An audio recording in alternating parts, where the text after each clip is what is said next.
তৈরি হয় তার জন্য অনেক কিছু আদায় হয়েছে। তা সত্ত্বেও বলবো আসল দাবিটা কিন্তু আমরা এখনো আদায় করতে পারিনি। প্রত্যেকটা জায়গায় বলি যে সম্মানজনক বেতন, সেই সম্মানজনক বেতন এখনো সিভিক ভলেন্টিয়ার ভিলেজ পুলিশের আমরা আদায় করতে পারিনি। পশ্চিমবঙ্গের সহায়ক পুলিশ কর্মীরা ছুটে বেড়াচ্ছে। নেহাত কোনো আনন্দ করার জন্য আপনারা এখানে আসেননি। আপনারা জানতে এসেছেন আপনাদের একটা দাবি, আপনাদের একটা কষ্ট, আপনাদের একটা অভাব অভিযোগ কি পর্যায়ে আছে, সেন্ট্রাল কমিটি জেলা কমিটি কিভাবে সেই দাবি দাওয়াগুলোকে সরকারের কাছে পৌঁছে দেওয়ার চেষ্টা করছে, সেই কথাগুলো জানার জন্য এসেছেন। আর যারা আপনারা এসেছেন তারা কিন্তু একটা প্রতিনিধি হিসাবে এসেছেন। আপনারা মনে করবেন যিনি একটা থানা থেকে হয়তো 2 জন 4 জন 5 জন এসেছেন, তারা সেই থানায় কয়েকশো civic volunteer, village police, home guard, NVF, contractual driver, সাধারণ পুলিশ কর্মী, মহিলা পুলিশ কর্মী, মহিলা সিভিক ভলেন্টিয়ার, তাদের প্রতিনিধি হিসাবে এসেছেন। আপনাদেরকে মনে রাখতে হবে আজকে যে দাবি দাওয়াগুলো উত্থাপিত হচ্ছে, আজকে যে কথাগুলো আজকে আলোচনা হবে, আমার সিভিক ভাই এত সুন্দরভাবে বক্তব্য রাখলো, ছেলেটা কোথায় এত সুন্দরভাবে বক্তব্য রাখলো, এটা কিন্তু ওর কথা নয়, এটা আপনাদের কথা, এটা আমাদের 1,30,31,000 সিভিক ভলেন্টিয়ারের কথা, এটা 3,500 4,000 ভিলেজ পুলিশের কথা, এটা হাজার হোমগার্ডদের কথা, এটা হাজার এনভিএফদের কথা, এটা প্রায় 3-4 হাজার আমাদের কর্মবন্ধুর কথা, এটা প্রায় 700-800 আমাদের কন্ট্রাকচুয়াল ড্রাইভারের কথা। তাদের কষ্টের কথাটা তার মুখ দিয়ে বেরিয়েছে মাত্র, এর বেশি এটা তার কিন্তু ব্যক্তিগত কথা নয়। এখন আমরা যারা আপনারা অনেকে অনেক রকম ভাবে আবেগের সঙ্গে আমাদের হোমগার্ডের নেত্রী ঘোষাল, পিয়ালি ঘোষাল, তো ঘোষ ঘোষ ছোট করে দিচ্ছি, ছোট বড় কিছু নেই, আমরা প্রত্যেকে মানুষ। আমাদের জাতি ধর্ম পদবি কোনো কিছুর কিন্তু কোনো মূল্য নেই। আমরা মানুষ, মান এবং হুঁশ, যার মান আছে আর হুঁশ মানে যার জ্ঞান আছে, সেই হচ্ছে মানুষ।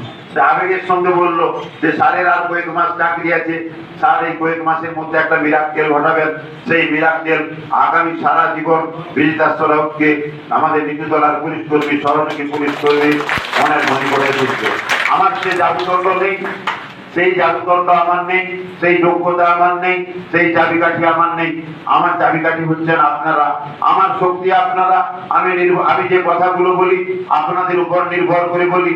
আমার যতটুকু সাহস আপনাদের কাছে পাওয়া সাহস থেকে, আপনাদের কাছ থেকে যে আমি কথাগুলো আপনাদের মুখ থেকে যে রিডিংটা পাই, সেই কথাগুলো আমি আমার ভাষা দিয়ে বলার চেষ্টা করছি। তবে আপনাদের বলতে পারি বিহারি যে কথা বলেছে, আমার জীবনের শেষ রক্তবিন্দু দিয়েও যদি একটু আমার, বিশেষ করে আমাদের যে কন্ট্রাকচুয়াল কর্মীরা আপনারা যারা আছেন, civic volunteer, village police, home guard, NVF, contractual driver থেকে কর্মবন্ধু, তাদের একটু যদি মঙ্গল হয়, আমি জীবনের শেষ রক্তবিন্দু দিতে পর্যন্ত রাজি আছি। এই মালদার একটা ঐতিহাসিক জায়গায় আমি শপথ করে এই কথা বলতে পারি। আমরা জানি সিভিক ভলেন্টিয়ার, ভিলেজ পুলিশ, এদের হোমগার্ড, এনভিএফ, এদের অনেক দাবি দাওয়া আমরা কিন্তু আদায় করতে পেরেছি। সেই দাবি দাওয়া গুলো যদি আমরা একটা করে লিস্ট করি, দেখা যাবে কয়েকটা পাতা কিন্তু ভরে যাবে।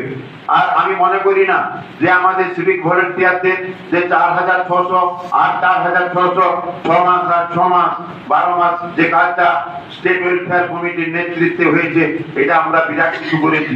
এরা বঞ্চিত ছিল, এদের উপর অন্যায় করা হয়েছিল, এদেরকে মাটি কাটতে যেতে হতো, এদেরকে লেবারের কাজ করতে হতো, এদেরকে কেরালা যেতে হতো 6 মাসের জন্য, এদেরকে তামিলনাড়ুতে যেতে হতো। এদের ন্যায্য দাবিটা আদায় হয়েছে, এটা ওয়েলফেয়ার কমিটি আপনাদেরকে দয়া করে নি, আমি এটা জোর করে বলতে পারি, এটা আপনাদের ন্যায্য অধিকার, ন্যায্য দাবি। এটা ওয়েলফেয়ার কমিটি আপনাদের সঙ্গে থেকে আপনাদের হাজার সিভিক ভলেন্টিয়ারের উপস্থিতিতে সেই দাবিটা আজকে কিন্তু আনন্দিত আদায় হওয়া সম্ভব হয়েছে। আপনাদের অনেক দাবি দেওয়া আদায় হয়েছে। একটা করে মনে রাখবেন, সেই আইডেন্টিটি কার্ড থেকে শুরু করে আপনাদের মারা গেলে তার চাকরির ব্যবস্থা থেকে, আপনাদের 60 বছরে রিটায়ার করলে নির্দিষ্ট টাকা পাওয়া থেকে, আপনাদের ছুটি, সিসিএল ছুটি, কর্মরত অবস্থায় যদি আপনারা অসুস্থ হন তার জন্য সবেতন 50 দিনের ছুটি, লেডি সিভিক ভলেন্টিয়ারদের জন্য এক জেলায় চাকরি পেয়েছে, আরেক জেলায় যদি বিয়ে হয় বা সে যেতে চায়, তার যদি রেসিডেন্স তৈরি হয় তার জন্য অনেক কিছু আদায় হয়েছে। তা সত্ত্বেও বলবো আসল দাবিটা কিন্তু আমরা এখনো আদায় করতে পারিনি। আসল দাবিটা এখনো সঠিক জায়গায় আদায় করতে পারিনি।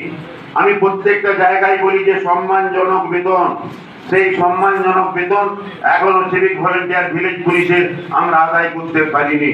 এই যতদিন এই সম্মানজনক বেতন, এই সম্মানজনক না অসম্মানজনক আমি জানি না, যে বেতনটা আমার পেটের খিদা মেটাবে, যে বেতনটা আমার বাবা মার ট্রিটমেন্টের কাজে রাখবে, যে বেতনটা দিয়ে আমার ছেলে মেয়েদের এডুকেশন হবে, যে বেতনটা দিয়ে আমার স্ত্রীর লজ্জা নিবারণ হবে, সেই উপযুক্ত বেতন, সেই উপযুক্ত ভাতা যতদিন না ওয়েলফেয়ার কমিটি আদায় করতে পারছে ততদিন কিন্তু এই আন্দোলন কিন্তু চলতে থাকবে।